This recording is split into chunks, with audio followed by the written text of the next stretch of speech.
Chapter 6, Fundamental Rights and Duties. In the previous chapter, we studied how the Constitution of India was written. We also studied the main objectives of the Constitution. One way of ensuring that the objectives are achieved is to guarantee fundamental rights to the citizens. In this chapter, we shall study the rights included in the Constitution and why they are important. Introduction. Today, most countries, through their constitutions, grant rights to the citizens. The aim of such rights is to help in the all-round development of the people. Rights are necessary also for strengthening democracy. The fundamental rights, therefore, constitute a very important part of a constitution. I thought that uprisings in Tunisia or Egypt took place because those governments did not accept people's rights.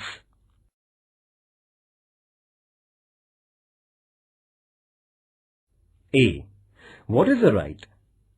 When we say that a person has a right, we mean that the person can engage in a certain act and that others accept that behavior. Having a right also means that the person can expect specific behavior from other persons and from the government. Thus, rights can come into being only when other members of society and the government accept certain obligations. You must have seen that there is a silence zone near hospitals. This is a regulation local authorities declare that you cannot blow horns while passing through the silence zone. This regulation comes in the backdrop of a socially accepted idea that patients in the hospital need silence and that they are entitled to rest and recuperation in peace. Thus, the patient's claim to rest is accepted by society, and then a regulation is made to enforce that claim. Society accepts various such claims mainly when they are seen as reasonable. In other words, rights require in the first place an agreement among members of the society over what are reasonable claims of its members.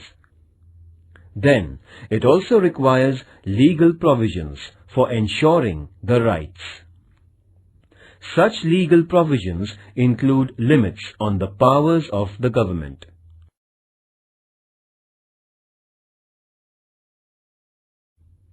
As you will learn later in Standard 10th, limits on the powers of government are seen as an important component of democracy. By agreeing to have limits on the government, a society ensures democratic government. When there are no limitations on government's powers, there is no democracy. I had heard of this word democracy, but did not know that it was related to rights. Must find out the rights of people in different democracies. When we say that we have freedom of speech, it means that other people around us also have the same right, and we all agree that we can freely express our opinions. Then, there must also be legal provisions for protecting the freedom of speech. There must be provision that police or any other government officers cannot unnecessarily restrict our right to express our views. In this sense, rights imply limitations on the powers of the government. By granting rights to citizens, governments agree to limit their powers. Read newspapers of 1 week. List the new items that are against the government or critical of the government or some leaders. What would happen if the government said that you cannot publish any news that is against the government or cannot publish news items that criticize the government? By allowing publication of news opposed to it, the government accepts certain limitations. This is also known as freedom of the press. This freedom is part of a freedom of speech.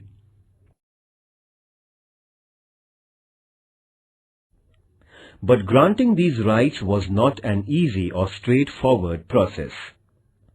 In many countries, people engaged in struggles with their rulers for long periods before they could get their rights. When the Constitution of the United States was written in 1787, the idea of rights also existed. But that Constitution originally did not mention any rights because makers of that Constitution felt that rights are already there and do not need mention in the Constitution. But on the demands of citizens, a Bill of Rights was subsequently included in the US Constitution, that is, in 1791. Since that time, it has become customary to include rights in the Constitution of a country. The Constitution of India includes a detailed list of rights. These are called fundamental rights. This means that these rights are of fundamental importance. They are so important that the government cannot take away these rights. Long back in 1215, the British monarch had to agree to some restrictions over the monarchical powers. This agreement is famous as the Magna Charta, a charter agreed by the king. Even after this, there were many struggles in England between the people and the monarch. Those struggles resulted into many more limits on the powers of the king or queen. Ultimately, these struggles led to democracy and acceptance of citizens' rights. In 1776, the American people declared their independence from England. That declaration is known as the Declaration of Independence, in which it was asserted that certain rights of human beings were inalienable, meaning that nobody could take those rights away. Similarly, the French Revolution of 1789 also underlined the importance of rights through the Declaration of Rights of Man and of the Citizens. The French Revolution led to abolition of the monarchy and the rise of democracy in France. In what way rights are related to democracy?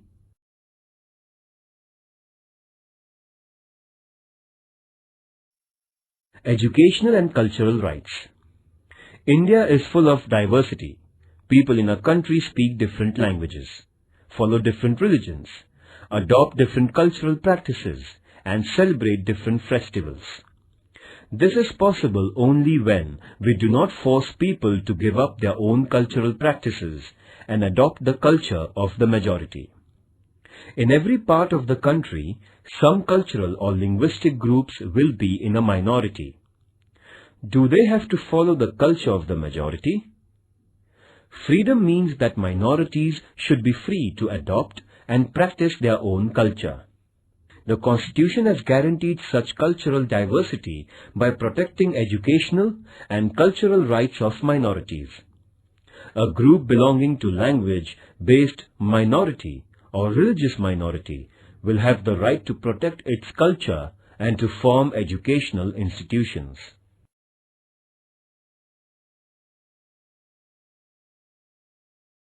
B. Are fundamental rights mentioned in Indian Constitution. Even before India became independent, our leaders were aware that a future India must respect rights of citizens and that there must be a guarantee of those rights. When India was under British rule, Motilal Nehru, who was president of an all-party committee, demanded that the government must adopt a Bill of Rights, that is, in 1928. Before Motilal Nehru, Lokmanya Tilak had declared that Swaraj was my birthright. And before Lokmanya Tilak, Mahatma Phule had recognized the importance of education and equality as rights of human beings. These ideas form the origin of our rights today in free India. There is a separate part of the Constitution of India where fundamental rights are mentioned. These fundamental rights include liberty, equality, right against exploitation, right to freedom of religion, cultural and educational rights, and right to constitutional remedy.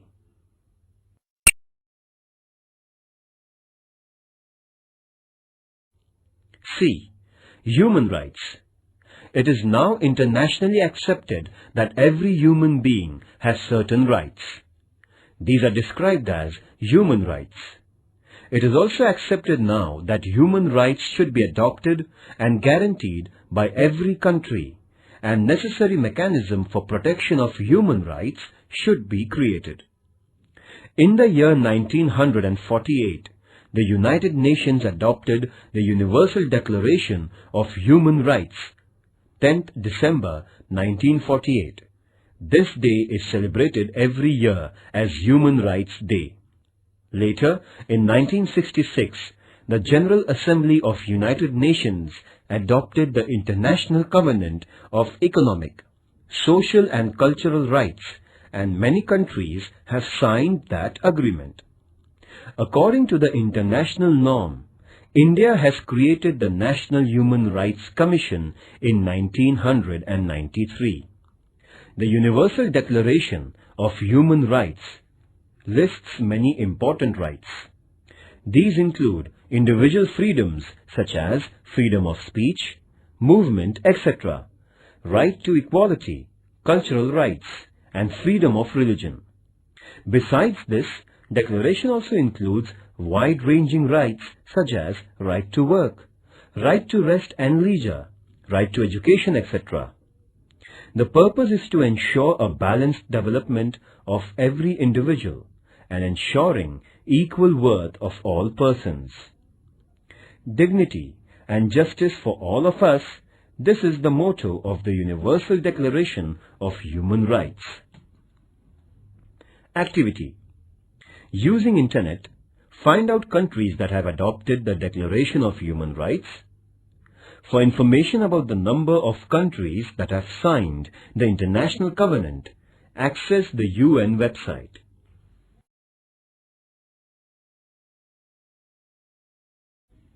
D. Citizens' duties. Why can't we have only rights and no duties? It is often said that rights and duties are two sides of the same coin. Do you know what it means? Let us take an example. Right to equality means that men and women must have equal status and equal treatment. Does this happen in real life? Unless all members of society respect this right and fulfill the duty of treating women as equal, this right will never fully come into being. Therefore, it is the duty of every citizen not to engage in domestic violence against women and to oppose ill treatment of women, because women are not treated equally and practice of female foeticide is prevalent. Is it not a duty to respect women as equal citizens? You will now understand why duties are important for the fulfillment of rights. Just as society must respect our rights, society expects that we accept certain responsibilities as our duties. Some duties are listed in the Constitution as a fundamental duties.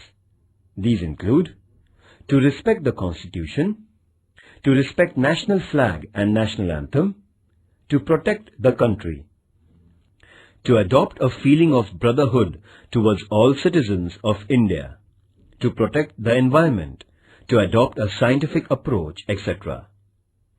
Is there punishment if these duties are not performed? Ecological balance. Human beings are dependent on environment for air, water, trees and minerals. If we use these natural resources indiscriminately, that leads to environmental degradation. Our present generation may be happy to use as many trees as it can cut down, but what will happen to later generations?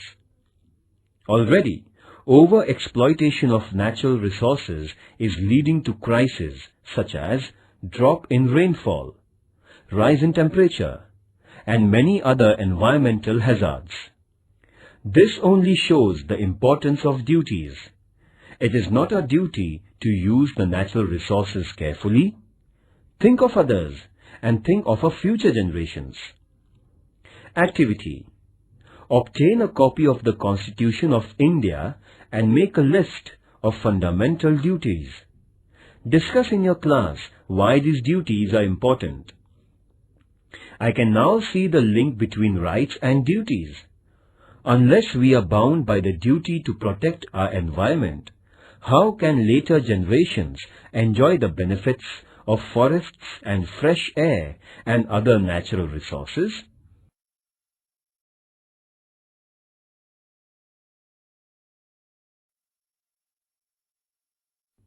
Right to equality. Democratic government means that the government is not arbitrary. It works according to rules and regulations. But what if rules were only applied to some people and not to some others? It would still be an arbitrary government. Therefore, there must be the same rules for everyone. This is the principle of equality before laws. Our Constitution guarantees that all persons will be treated equally by the government. Equality means that persons will not be treated differently just because of the gender, religion or caste, etc. Right to equality also means that everyone will get equal opportunities. Remember that there are many inequalities in our society, and to remove those inequalities is the objectives of our Constitution. Therefore, it is the responsibility of the government not only to treat all persons equally, but to implement policies that will bring equality in our social relations. You may have heard about reservation of seats in school and college admissions for women or persons of weaker sections. This is an example of government's efforts to bring equality. Right to equality does not mean only equal legal treatment. It also means that groups which are backward and traditionally discriminated against must get the opportunity to develop themselves and become equal in the true sense.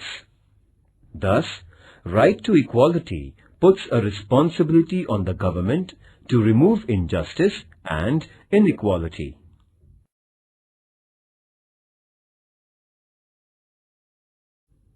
Right to freedom of religion. In India, people follow different religious practices, but the government does not support or oppose any religion. Every person is free to follow any religion and pray according to her or his religion and also propagate their religion. The government will not differentiate between persons of different religions only on ground of their religion. And because there is no religion which is the official religion of our country, government or government-aided institutions will not force us to follow any particular religious practice. Government also does not itself preach any religion or give religious education in schools aided by it.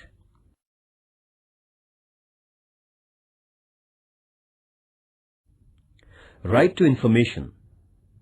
Similarly, the right to information is now enforced, though it is not part of our fundamental rights.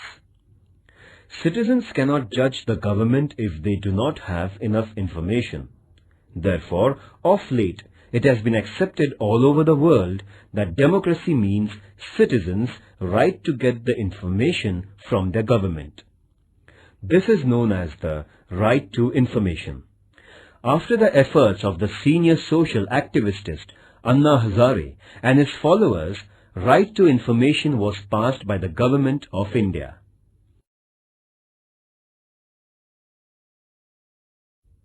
Right to liberty.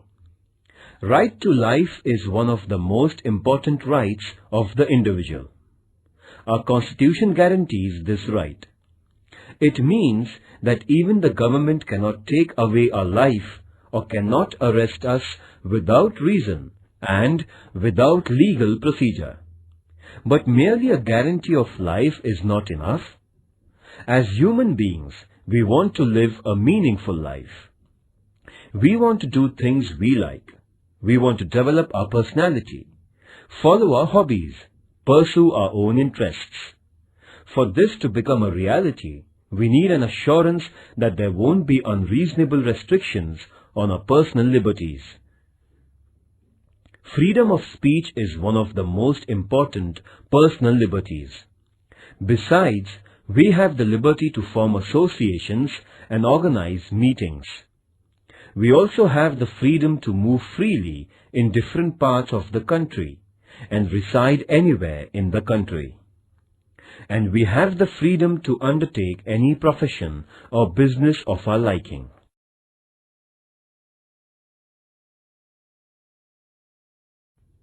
Right to constitutional protection. So far we listed the rights guaranteed by the Constitution. But what do we mean by guarantee? If our right is violated, we can go to the government for protection. But what will happen if some officer or the government itself violated or did not respect our rights? In such situation, we have the right to move the courts. This is also called as right to constitutional remedy. Court will decide if the government has wrongly interfered with our rights, and if so, ask the government not to do so. Judiciary is the protector of our rights. This provision makes our fundamental rights truly guaranteed. First, what is the importance of right to equality? Second, why is the right to constitutional remedy the most important right? Activity. Imagine we had right to liberty but not the right to equality. What would be the result?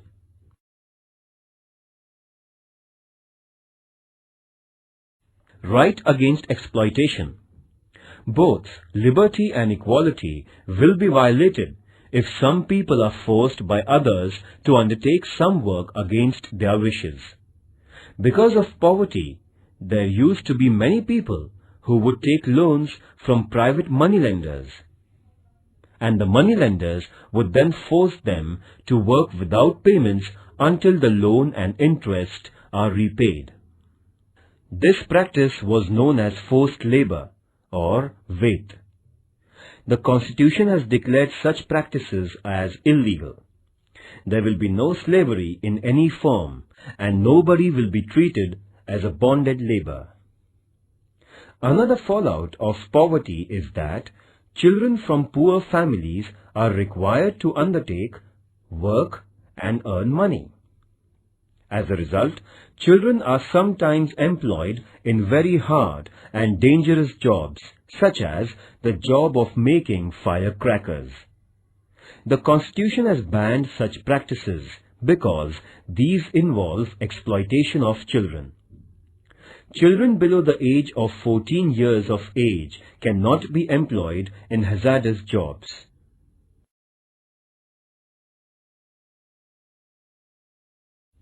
Positive and negative rights. Rights are necessary for our personal development.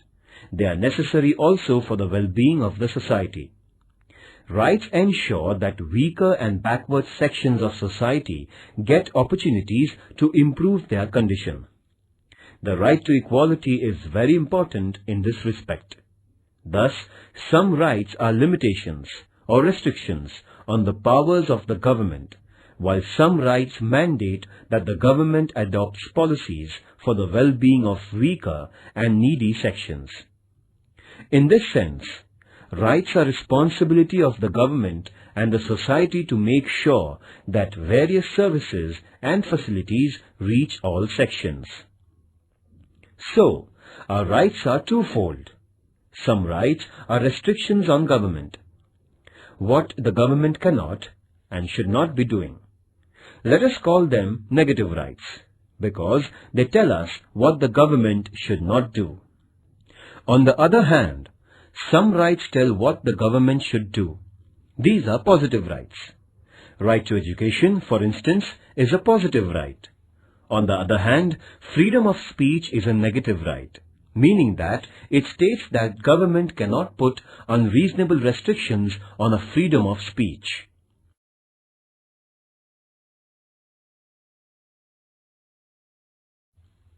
Other rights. The idea of rights does not stop only at fundamental rights. For instance, we know that citizens of India enjoy the right to vote. This right is not listed in fundamental rights, but it is part of our constitutional rights.